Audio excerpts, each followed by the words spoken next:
दूसरा बड़ा अहम सवाल और ये मसला है, बहुत सारे लोगों को मैंने भी देखा है, ये डॉक्टर साहब जो अनरातें बोलते हैं, जो रात को नज़र नहीं आता, ये एक बहुत बड़ा जो है देखिए, बड़ा बर्निंग इशू है। पाकिस्तान ये बिल्कुल असल में इसकी वजह क्या है?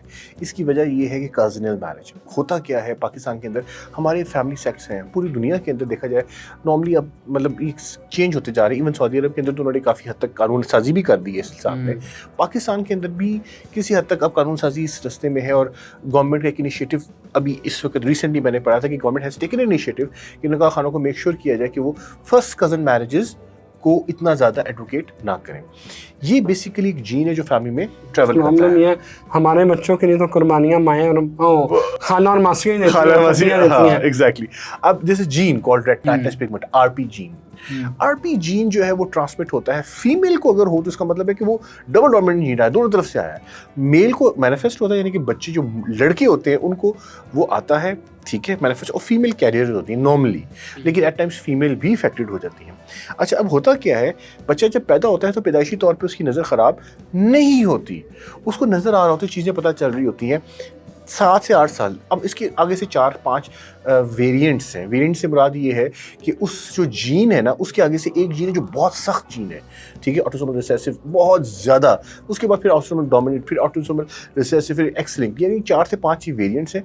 उनमें कुछ जीन्स की मैनिफेस्टेशन बीमारी की इतनी ज़्यादा हो जाती है, मैनिफेस्टेशन से मुराद आवाम के लिए ये है कि वो बीमारी ज़ाहिर हो जाती है कि वो 9 या 10 साल की उम्र में पेशेंट की नज़र टोटल ब्लाइंड कर देती है। जिस तरह मैं आपको बताया कि इसकी वेरिएंट्स हैं, 4 किस्म के वेरिएंट्स होते हैं, 4 किस्म की तरीके से ये पैटर्न मैनिफेस्ट होता है। ये बहुत इंपॉर्टेंट है, ये सारी आवाम को बताना चाहिए।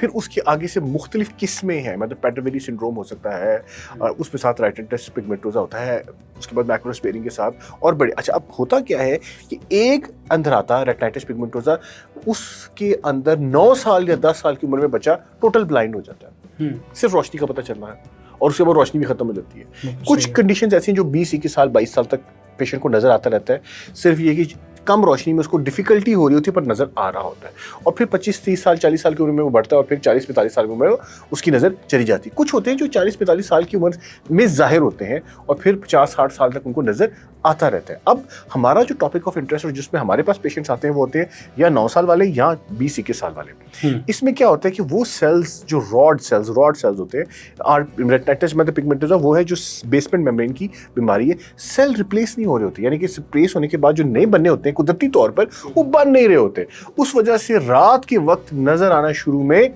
कम हो जाता है, पेशेंट टोटल ब्लाइंड हो जाता है, रोशनी कम होती है, उसको नजर कुछ नहीं आता।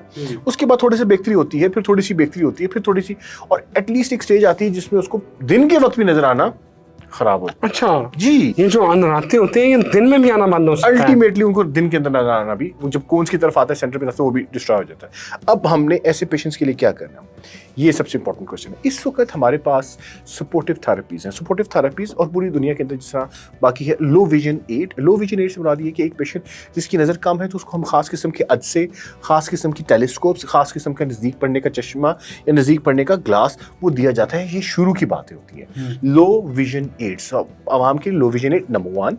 दूसरा सपोर्टिव थेरेपी के अंदर खास किस्म के कुछ इंजेक्शंस, अगर आँख के पानी के अंदर मतलब आँख के अंदर कुछ पानी इकट्ठा होना शुरू हो गया तो वो सपोर्टिव थेरेपी के तौर पे कुछ इंजेक्शंस दिए जाते हैं, और उसके बाद कुछ खास किस्म की लेजर्स अगर पानी इकट्ठा होना है और उस सेंटर को इम्प्रूव करना है।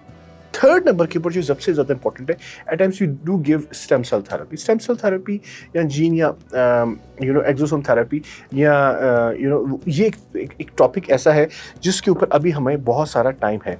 बहुत सारे पेशेंट्स ऐसे होते हैं जो इसके कैंडिडेट ही नहीं होते, ठीक है, और बहुत सारे ऐसे पेशेंट्स होते हैं जिनको फ़ायदा नहीं होता, उनको सपोर्टिव थेरेपी से या रूटीन थेरेपी से फ़ायदा होता है वर्सेस अनकन्वेंशनल या नई थेरेपी के साथ। सो हमने इसको स्क्रीन आउट करना है। So at the moment we are in the process कि हम कौन से पेशेंट को किस तरह से बेहतर किया जा सकता है।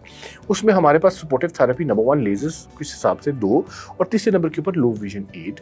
ये सारी चीज़ें मिलाकर हम पेशेंट की लाइफ इस तरह कर देते हैं कि वो वर्किंग एनवायरनमेंट के अंदर अपने काम खुद कर सकें। बिल्कुल सही है।